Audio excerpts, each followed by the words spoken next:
Барлықтарыңызға сәлем, қалдарыңыз қалай? Менің YouTube каналыма қош келдіңіздер. Сіздермен бірге Аружан Артуровна осы акция инвестиция саласында жүргеніне 4-ші жыл болды. Осы жылдан бастап сіздерге YouTube каналымда мен регулярно инвестиция бойынша өзімнің жаңа білімді беріп отырамын, направление және ең бастысы сіздер қолдап комментарий жазып, лайк басып тіркеліп кетсеңіздер, осы салада біз сіздермен бірге дамитын боламыз.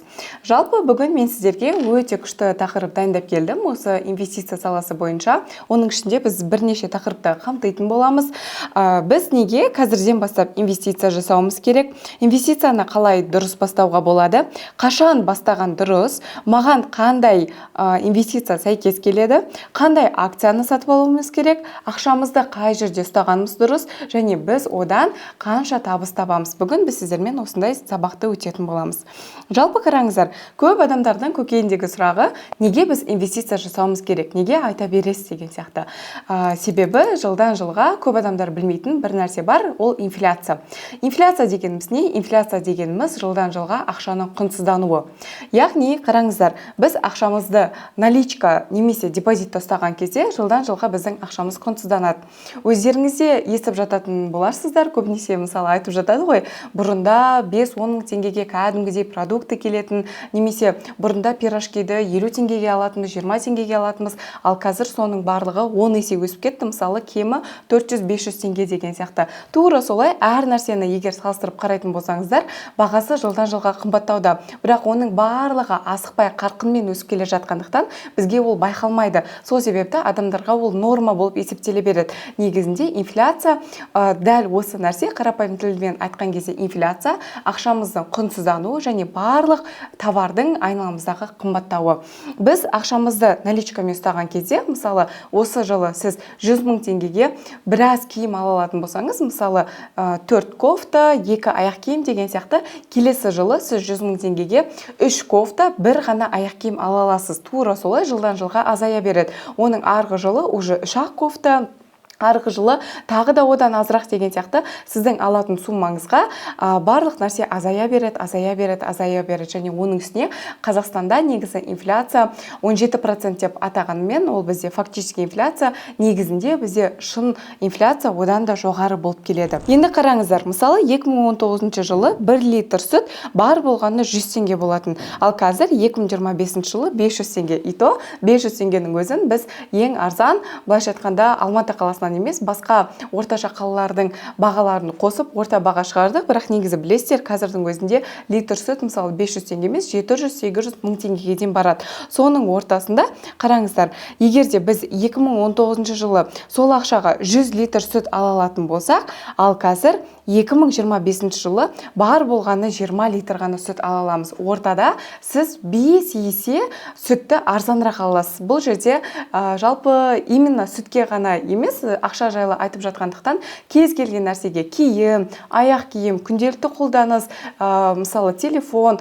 мебель деген сияқты сол нәрселердің барлығы жатады. Яғни біз әр жыл сайын осылай бірінші 5-10 мың теңгеміз, одан кейін 100 мың теңге, одан кейін миллион теңге деген сияқты кез келген сумма ақшамызды наличка ұстаған сайын осылай құнсыздана береді.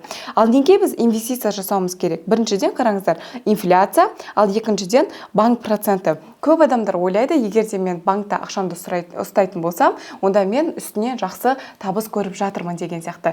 Негізінде сіз табыс көріп жатқан жоқсыз. Мысалы, сіз осы жылы банкқа 100 мың теңге ақша салдыңыз.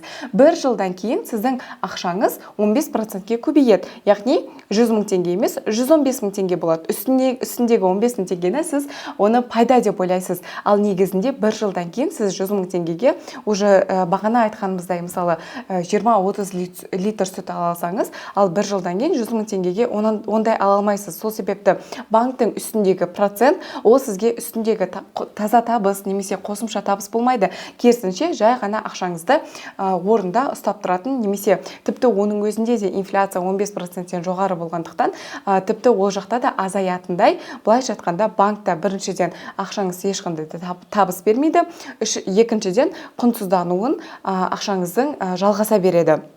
Сол себепті екінші біздің неге инвестиция жасау керек айтарымыз, ол ақша сізге әрдайым ақша алып келу керек. Уоррен Баффеттің жақсы бір сөзі бар: егер де сен өлгенше ақшаны саған жұмыс жасайтындай бір амалын таппайынша, онда сен өлгенше онда өмір бойы жұмыс жасауың керек болады деген сияқты. Сол себепті жаспыз ба, кәріміз бе, орта жаста ма, кез келген жастан бастап адамда қаржылық сауаттылық және ақшаға деген инвесторлық көзқарас пайда болу керек. Ал инвесторлық көзқарас дегеніміз, қалай мен 1000 теңгеден маған 1000 теңге жасатамын. Ал көбінесе дұрыс емес көзқарас: егер адам қалтасына 1000 теңге түссе, мен қалай қай жерге сол 1000 теңгені жаратып жіберсем болады деген сияқты. Енді қараңыздар, жалпы осы инвесторлардың ішінде, жалпы қарапайым адамдардың ішінде, бизнесмендардың ішінде бір жақсы сөз бар, оны біз капитал деп атаймыз. Көп адамдардан мен сұрап жатқан кезде, сіздің капиталыңыз қанша деп, өзінің Каспиында бар ақшасын немесе жалпы өзінің қолында бар ақшасын айтып жатады. Негізінде капитал деген нәрсе, ол сіз бір нәрсені мысалы сатып, егер соны ақшаға айналдыра алатын болсаңыз, онда ол сізде капитал болып саналады. Яғни менің мысалы бір көлігім бар деп есептейік, ол 20 миллион теңге тұрады. Мен айта аламын, менің капиталым 20 миллион теңге деп. Себебі мен ол көлікті сол бағаға сатып, оны ақшаға айналдыра аламын. Ал егер де сізде тек қана жиналған ақша болатын болса, оны біз жай ғана өсім жинағы деп атаймыз, капитал деп емес. Енді қараңыз, көптеген адамдардың жалпы өмірдегі мақсаты көбінесе жыл сайын ақша тапқандағы мақсаты өзіне бір жақсы капитал жинау, қаржылай еркін болу. Егер де біз $100 мысалы капитал бір жылда инвестицияға салатын болсақ, $100 қараңыздар, бір жылда $110 болады. 10% бұл долларовый өсіммен. Бағана біз айтқан 15% ол теңгелік өсім. Сол себепті екеуін шатастырып алмаңыздар. Ал келесі жылы мысалы $121 және осы бізде 20 жылда $673 айналады. Енді қараңыздар, бұл бар болғаны бір жылда $100 инвестиция жасаудың арқасында. Бірақ та оның өзі өте аз сума. Неге? Себебі жылына $100 деген ол бар болғаны бір жылда 50 мың теңге, демек айына 5 мың теңге инвестиция. Ал егер $10 мың капиталдың 10% өсімін біз қарайтын болсақ, бір жылда $11 мың, екінші жылы $12,100 және 20 жылда ол бізде $67 мың айналады екен. Қараңыздар, жалпы бұл жерде мен айтып жатқан, не үшін салыстырып айтып жатырмын, өте қатты бізге маңызды нәрсе, ол кішкене үлкенірек капиталға жүгіру. Яғни мен барлықтарыңызды білем, барлықтарыңызда егер сіздер қазір осы сабақты қарап отырған болсаңыздар, онда демек сіздердің қолдарыңызда как минимум телефон немесе iPad бар, және оны интернет арқылы қарап отырсыздар, немесе бір кафеде, немесе интернетте жұмыс жасап жүрген жерде, ол да ақша. Демек сіздерде уже өмірлеріңізді жақсартуға базовый болсын бір ақша бар дегенді білдіреді. Енді қараңыздар, мен сіздерге айтқым келетіні, ешқашан да ол нәрседен, мысалы, былайша айтқанда, орысша айтқанда, аяп қалмаңыздар, жалеть етпеңіздер. Егер де мен айына 5 мың теңге салсам, 2 мың теңге салсам деп, себебі сіздер ол 5 мың теңгені, 2 мың теңгені күнделікті бір кофеға, немесе кейбір жастар тіпті керек емес зиянды нәрселерге құртып жатқан мен 100% білем. Ал егер де қазірден бастап осылай одан да капитал жинауға, мысалы, менің осы жылдық мақсатым $10 мың капитал жинау деген сияқты өздеріңізге цель қоятын болсаңыздар, онда сіздерде өте жақсы үлкен капитал пайда болады, және әрдайым сіздерде ақша жинау мотивациясы болады. Неге? Жалпы біз акция сатып алуымыз керек. Неге басқа нәрсе емес? Себебі біріншіден акция басқа активтерге қарағанда бағасы тиімді болып келеді. Сіз 5 мың теңгемен болсын, 1000 теңгемен болсын, тіпті 200 теңгемен болсын бастай аласыз. Мысалы, осыдан 2 жыл бұрын мен Халық банктың акциясына сатып алыңыздар деп өзімнің Instagram парақшамда оқырмандарыма кеңес берген болатын. Ол кезде Халық банктың акциялары бар болғаны 120 теңге болатын. Ал қазіргі таңда Халық банктың акциясы 380 теңге. Әрине, бір қарағанда сіз ойлауыңыз мүмкін, ортасы бар болғанда бір 200 теңгеге өсті ғой деп. Ал негізі процент бойынша бизнесмендер, инвесторлар немесе осы бизнес есеп алаңда жүрген адамдар білет, ол 2 жылда 200-250% деген өте үлкен процент дегенді білдіреді. Сол себепті 2 жылда, мысалы, сіз банк ақшаңыз салсаңыз, ол сізде 30%-ке өссе, ал мына жақта Халық банк 250%-ке өсті. Елестете беріңіз, яғни банктан 6-7-8 есеге дейін сіздің қаншама уақытыңызды былайша айтқанда үнемдеді. Сол себепті инвестицияны сіздер акцияны сатып алу арқылы дәл қазір ертерек бастауларыңыз керек, және сумма бойынша ешқандай да ограничение жоқ. Мысалы 5.000 теңге ма, 10.000 теңге ма, 20.000 теңге ма, өзіңіздің қалтаңызға байланысты. Неге біз жалпы компанияларға инвестиция жасаймыз? Біріншіден, жаңа айтып кеткендей, ол барлық адамдарға қолжетімді. Екіншіден, аз уақытта жақсы табыс алып келеді, және алдын ала біз оны есептей болжай аламыз, себебі біздің алдымызда фундаменталды анализ, техникалық анализ деген сияқты мәселелер бар. Көп адамдар мысалы инвестицияда қорқыныш болады. Неге? Себебі олар ақшаларын қай жаққа салып жатқандарын білмейді. Мысалы биткоин, эфириум деген сияқты нонкоин, әртүрлі білесіздер монеталар шықты, қаншама уақытта. Соның барлығы мысалы адамдарда көбісін минус қалып келді. Неге? Себебі жалпы ол нәрселерде адамдар не нәрсеге инвестиция жасап жатқан білмейді, ол нәрсені танымайды да. Қаншама мысалы монета шығатын болса, соның бір-екеуі ғана мысалы біз қаншалықты биткоин сияқты өсіп кеткенін білеміз, ал қалғанның барлығы тек қана адамды минус қалып келді. Және ең үшіншісі, ол ақшаға біз тез айналдыра аламыз және ликвидный болып келеді. Сол себепті бізде компанияларда жаңағы айтқандай біз ол компания зерттей аламыз, көре аламыз, біле аламыз, және сол үшін бізге акцияларға инвестиция жасау басқа нәрсеге қарағанда тиімдірек, ақша жағынан да және сенімділік жағынан да жақсырақ болып келеді. Және акциялардың ликвидтілігі өте жоғары. Көптеген адамдар ойлайды, мен акцияны сатып алсам, оны бір жерден қиналып сатып алуым керек, немесе бір жерден қиналып, мысалы, мен жалпы клиент іздеуім керек, сату керек деген сияқты сататын кезде. Ал акцияларда ондай нәрсе жоқ. Егер де сіз мысалы Coca-Cola'ның акциясын сатып алсаңыз, оны сатқыңыз келсе, екінші күні 5 минутта бірден сатып жүрсеңіз болады.